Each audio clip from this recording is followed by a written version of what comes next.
All right, hopefully it sounds kind of good. I have it on the chain. So the Insta360 Go 3 has been out for a few months now. I'm not gonna lie, I don't know how many months it's been out for, but it's been out for a while. I got a case on it, you know, I gotta protect it. This is what it looks like. It has a flip out screen and everything, which is sick. I got the 128 version, and for what it is, I think it's pretty expensive, but what I will say, it's pretty cool having it. But what's the quality like? Not just build wise, but video wise, because that's what you're getting it for, right? That's probably what you're wondering. What's the video look like? It shoots in 1080, 1440, and 2.7K. Build quality is pretty nice. I've always wanted a second one, but then I didn't get it. The third one came out. I was like, okay, let me get it. I waited maybe like a month or two, because before that, I got the Insta360 X3, which is the 360 camera. I was gonna get that when it first came out, but then I didn't, because I was like, when am I gonna use it? But then it broke not even a month later, maybe 2 weeks later after I bought it. The wind knocked it down, my drone drowned. It was just a mess. So I was like, well, maybe it's a sign to get this. I got it, I was pretty hyped. I was like, it's a small little camera, because before that, I got a DJI Action 2, and I might've just got like a bad one or something, because I got the dual screen combo. So it was like the little cube, which is cool, and then at the bottom was like this little selfie view. I was like, okay, that's a sick camera, but the only thing I kind of did suck, it was a 32 gigabyte, but it was waterproof and all that. You had to attach the bottom part, which is either a battery or a screen, and through there you could put a micro SD card. So I put that, and it worked for a bit, and then literally like the next day, it didn't want to work. I tried different SD cards, and it just didn't work. I ended up returning it. I was like, okay, maybe it's a sign, you know. But yeah, I waited, got this. That camera can do 4K up to like 120, which is crazy. But people say it overheats, and I will kind of say the same about this thing. The other one that did overheat, even though you put it to a high setting. This camera will heat up, but I don't think it's ever gotten to a point where like it heats up and stops working. But I've never held it like charged and just had it on the whole time. I've had it in the mount like this, recording, and it was good. I took it out, recorded, and it's pretty good still. Like it would just heat up a little bit, but it wasn't like, oh, it's burning. Is the quality good? 2.7K, that's the only thing I shoot in, because I'm like, it's already a really tiny sensor. Everyone that makes reviews about this thing, you know, it's like they get paid for it, they get to keep it too, and not gonna lie, they're not gonna use it. But for the common folk like us, right, is this thing worth it? This thing is pretty cool. Look how small it is. Size of my pinky. Something like that. Here's the case, and you just boop. Oh wait. Boop, and then boom. There you go. The 2.7K, I think it looks like 1080p on the APS-C camera. Right here I have a Canon M50 Mark II. It's a brand new one. Like I had it as a backup, and I'm not gonna lie, I'm gonna sell it, because yeah, I just don't need it. I have an R6 Mark II.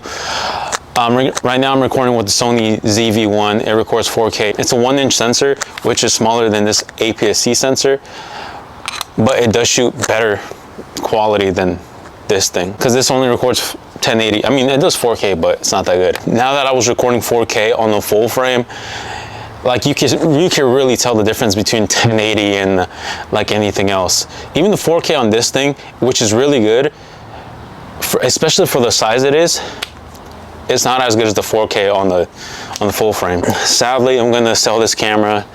I'm not gonna lie, I bought it. I didn't really use it that much. I used it one time for like street photography when I had this one event, shooting the Kings event, and it makes me kind of sad, because it's a beautiful camera. It's tiny, and it's just amazing in my opinion. Yeah, it makes me pretty sad though. So I went through some old videos that I posted before with the Canon R6 Mark II shooting a 4K 30, which looked crazy good in every different lighting scenario. Then some with the Canon M50, the first gen, not the second gen, but they're basically the same thing. The only difference is like streaming wise and like vertical video, I think. And then I seen the Insta360 X3, which is a 360 camera. That was in 5.7K. The M50 was in 1080. And then the Insta360 Go 3 The Insta360 Go 3 was the worst one in every different lighting scenario, and there's a lot of reasons for that. With the Sony ZV-1, I haven't really recorded like, oh, going over here, going over there. It's more just sit down videos because I've never really taken this one out. I have a Sony ZV-E10, and that one I haven't even taken out too, but it's gonna be better than Canon M50. Only difference of the M50 and the ZV-E10 is the 4K and no viewfinder. Well, I mean, and the internal mic too, because on the ZV line cameras, the ZV-1, ZV-1F, ZV-1 Mark II, ZV-E10 and ZV-E1, they all have the 3 capsule mic, and it's crazy good. Out of all the ZV-1 cameras, I think the first one is the best one because it has a 1.8 to 2.8, but anyways, the Insta360 Go 3 had the worst quality in every single way. But the only thing that makes it stand out, and I mean, I can't even return anymore, right? It's been months. I think I had a review, but I don't think I posted it. I don't think I've ever posted it, or I think I might have. I just opened it. The only reason why I have this thing is because it can get angles that it can't get with any other camera. I have a DJI Pocket. I have these Canon 50, the ZV-1, the R6 Mark II, and those are just too big sometimes. Like literally, look at this thing. Look how small this thing is. It's tiny. But you gotta think of it too, like, dude, the sensor isn't this little thing. This sensor, the APS-C sensor, is basically half the camera. Like, that's crazy to think about. So the 1080p on the Canon 50 is way better. This one on the ZV-1 is way better, but this is 4K right now. And basically any other camera is even better. You gotta think about it too, because it's a wide angle lens, so all that resolution has to distribute, and it's really a small sensor. Is it good? Is it worth it? Honestly, especially if you're very shy recording. I film videos like going to the movie theaters, being there for like a whole day. Filmed it with this little camera because I wasn't gonna bring this camera. I could have brought the DJI Pocket, but I was like, nah, this is a really wide angle lens, so I could literally have it straight to my face and it'll still look pretty wide. So that's the main reason why I use it for that. But I got it because I was like, oh, I could just use it in different scenarios, POV videos. It was gonna be more for like photography, stuff like that, but I haven't gone out and really shot stuff like that. It's all right. It's all right, I'm not gonna lie, it's all right. For what it is, for how small it is, cool. Do I think it's overpriced? Yeah, I'm not gonna lie, I think it should be like $200 cheaper. I ain't gonna lie to you. Should you get it?